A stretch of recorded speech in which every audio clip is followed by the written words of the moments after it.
Boxing Championships lightweight gold medalist Nick Okoth and national bantamweight champion Shaffi Bakari stormed into the semi-finals of the Jamal Cup Championships at Nyayo National Stadium.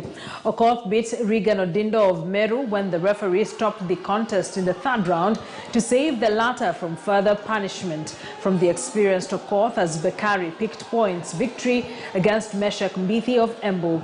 Before succumbing to Okoth, the inexperienced Odindo gave Okoth anxious moments in the first two rounds of the quarter-final match hosted on Wednesday night. Other lightweight matches saw George Wainaina, of the Kenya Police beat Dennis Olie of Kajiado on points. Philip Sabo of Kibra dismissed Ken Onyango of Busia. Francis Riziki of Kenya Prisons overcome Washington Wandera of the Kenya Defense Forces, and Castro Omondi of Siaya lost to Chris Asicho of Mbaraki. And Kenyan Tongil Modo national team selection will take place over the weekend in Mombasa